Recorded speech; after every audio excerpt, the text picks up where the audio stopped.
Bonjour à tous, au sommaire de ce Cinébox Sublime Créature et Mobius, le box-office de la semaine et l'actu du cinéma.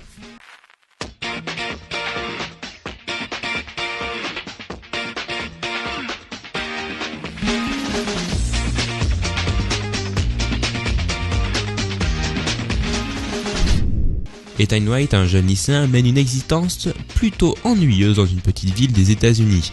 Mais des phénomènes inexplicables se produisent, coïncidant avec l'arrivée d'une nouvelle élève, Lena Duchan. Malgré la suspicion et l'antipathie du reste de la ville envers Lena, Ethan est intrigué par cette mystérieuse jeune fille et se rapproche d'elle. Il découvre que Lena est une enchanteresse, un être doué de pouvoirs surnaturels et dont la famille cache un terrible secret.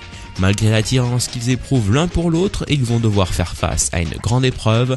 Comme tous ceux de sa famille, Lena saura à ses 16 ans si elle est vouée aux forces bénéfiques de la lumière ou à la puissance maléfique des ténèbres. Sublime Créature, réalisé par Richard Dolagavanez, en salle dès le 27 février.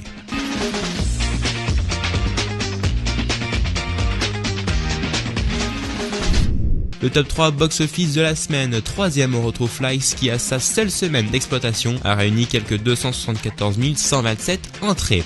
Deuxième du classement, Django Unchained qui rassemble à sa cinquième semaine au cinéma 359 337 entrées, se cumulant aux 3,5 millions de personnes l'ayant déjà vu. Et pour terminer ce box-office premier de la semaine, c'est Hotel Transylvanie. Le film d'animation rassemble à sa seule semaine d'exploitation 427 000 entrées.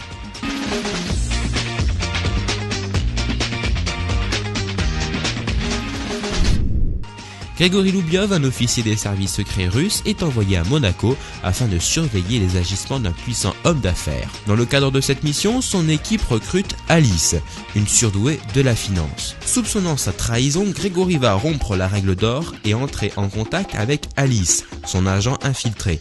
Naît entre eux une passion impossible qui va inexorablement précipiter leur chute.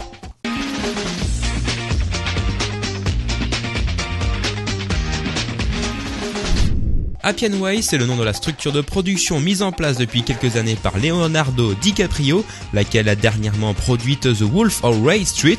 Si c'est bien la Warner qui vient d'acquérir les droits de The Road Home, roman signé par Michael Armour, Appian Way officiera à la production du film dans lequel l'acteur pourrait également jouer. Scott Cooper sera en charge du scénario et de la réalisation, lui dont le prochain film Out of the Furnace a été coproduit par la société de DiCaprio qui devait au départ jouer dedans quand le projet était entre les mains de Ridley Scott. Situé dans les années de la Grande Dépression aux États-Unis, The Road Home s'attache au personnage de Greek, un propriétaire de ranch californien traumatisé par la guerre qui se trouve mêlé à un scandale lorsque lui est demandé d'enquêter sur un meurtre que la police a savamment enterré.